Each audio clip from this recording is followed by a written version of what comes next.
Today on my channel, we are going to be creating this elegant yet timeless wedding centerpiece that is fit for a queen. Stay tuned.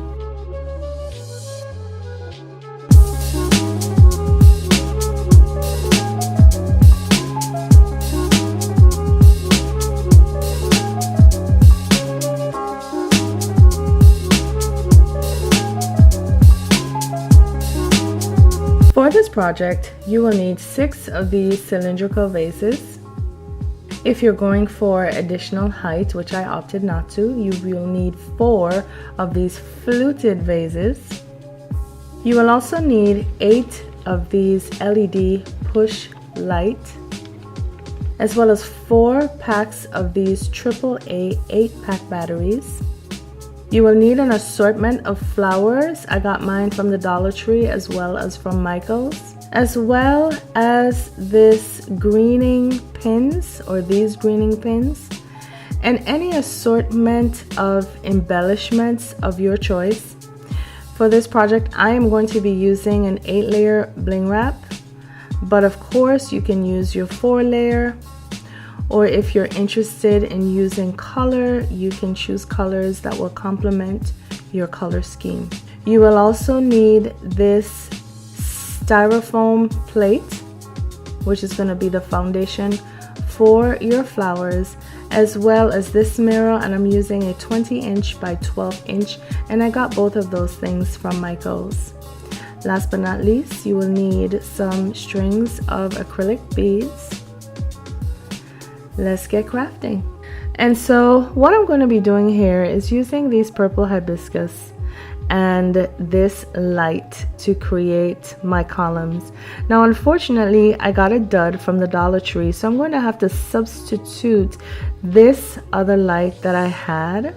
And so I'm going to take this first hibiscus and just set it down quite simply in the bottom of that glass. Now the light that I wanted to use has a sticky adhesive on the back of it, which would have been easier for me to place up underneath that second vase, but this one that I'm gonna have to substitute in its place unfortunately does not. And so I'm gonna go in with my E6000 glue, which is gonna give me that forever adhesion. And then on top of that, I'm going to go in with my glue gun, which is going to give me my instant adhesion, so I won't have to wait for a set period of time for that to gel and mold for us to continue our work.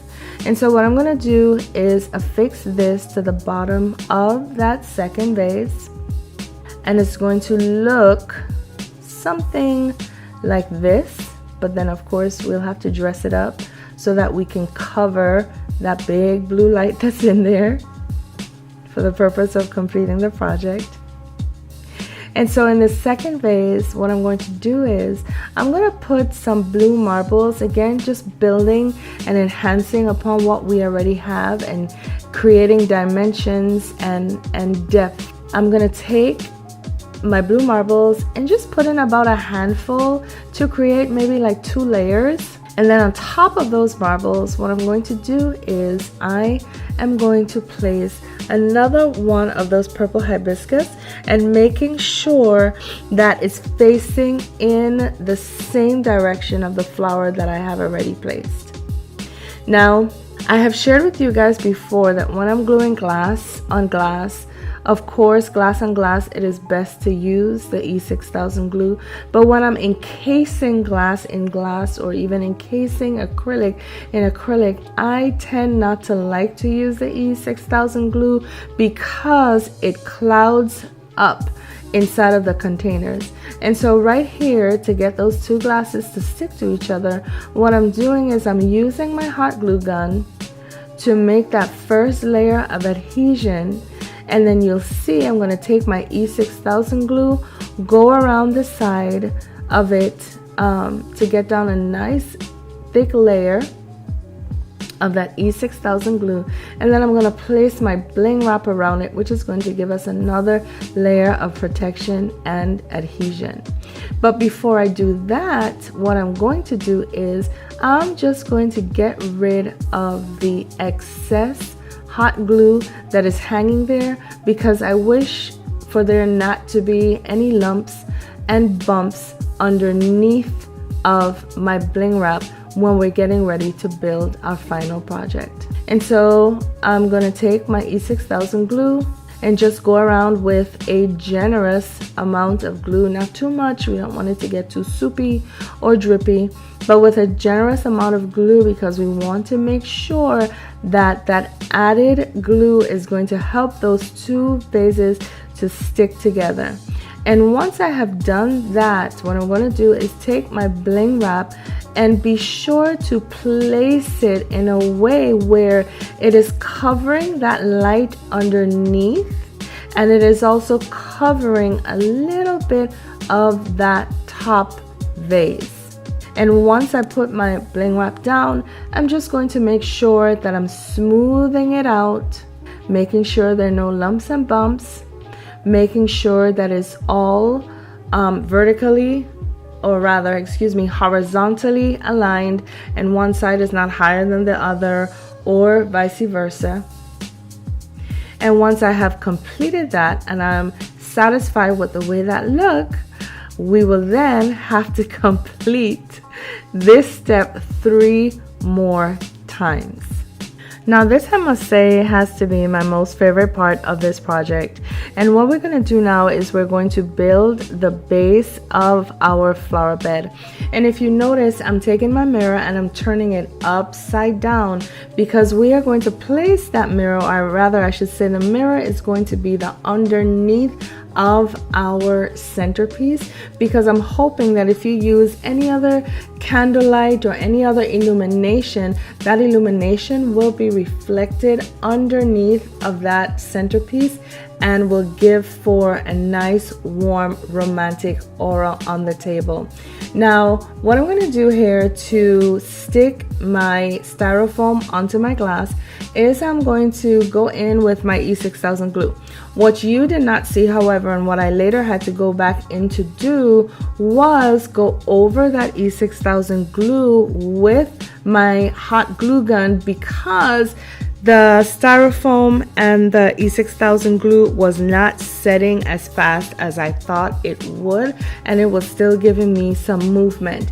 And so after I've done this, I started to set some flowers, didn't like how it was moving around, and so the hot glue gun helped to ensure me that right now fit or fix that I needed. So now that I have put down my glue, I'm going to take my styrofoam and place it back down. Luckily, the styrofoam and the mirror are the same width, however, they're not the same length. And because of this, you're going to have 2 lips, one on either side. But that is a quick fix, because what you will do is you're going to take your flowers and try to cover that up, depending, of course, on how you place them. And so now I'm just going to take my flowers and I'm going to start making my arrangement. And I noticed as I was cutting out these first sets of hibiscus, I started to cut them way too short, which was not good. And so I decided, when I was sticking these in the styrofoam, I decided to put some hot glue on them to just give them that little added touch of security to make sure that they weren't going to fall out on the table. And so I'm going to start my process. And this, of course, is very therapeutic, setting flowers. I love it.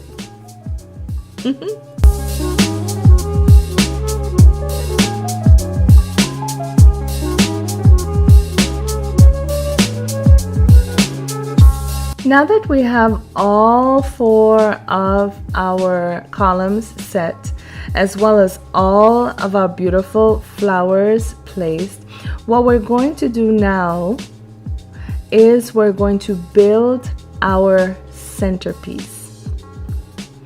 And in order to do this, all it is just simply joining your 4 columns to your glass mirror. And for my purposes, since I'm not using this for an event right away, I opted not to glue this down tonight because of course I will have to disassemble it and store it somewhere. But for your purposes, if you are using this for an event, what you will have to do first is set the last 4 of your LED lights by just tearing off that adhesive backing and sticking it onto your mirror, and then gluing those columns to your mirror with your hot glue gun, and then covering it up with your bling wrap, just as how we did in the middle. And then of course for my acrylic bead string, all I did with that was I used my greening pins and I made whatever pattern it is that I wanted, and I draped them and just stuck that in to hold it secure. And here it is, my darlings, a wedding centerpiece that is fit for a queen. Can you imagine walking into your reception hall and seeing these centerpieces lined off on all of your tables? And the best part of it all, your guests would never believe you when you said, I made this centerpiece or had these centerpieces made using Dollar Tree materials and a few items I got from Michael's craft store on sale. I think my favorite part of this was just using all of the different colors of flowers and foliage, and I really think this is what makes this project pop.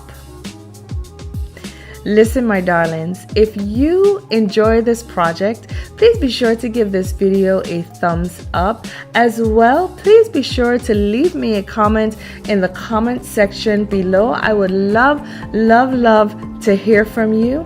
Also, if you are subscribed, thank you so much for being a Danny's darling. And if you are not, I would humbly request that you do so, making sure to hit that notification button so you will be aware of every time one of my videos are released. Listen, it has been a blast working with you guys tonight. I would love to hear from you how you would do this differently or how you would incorporate this into your events. And until next time, my darlings, this is Danny, and I look forward to chatting and working with you again soon. Be well.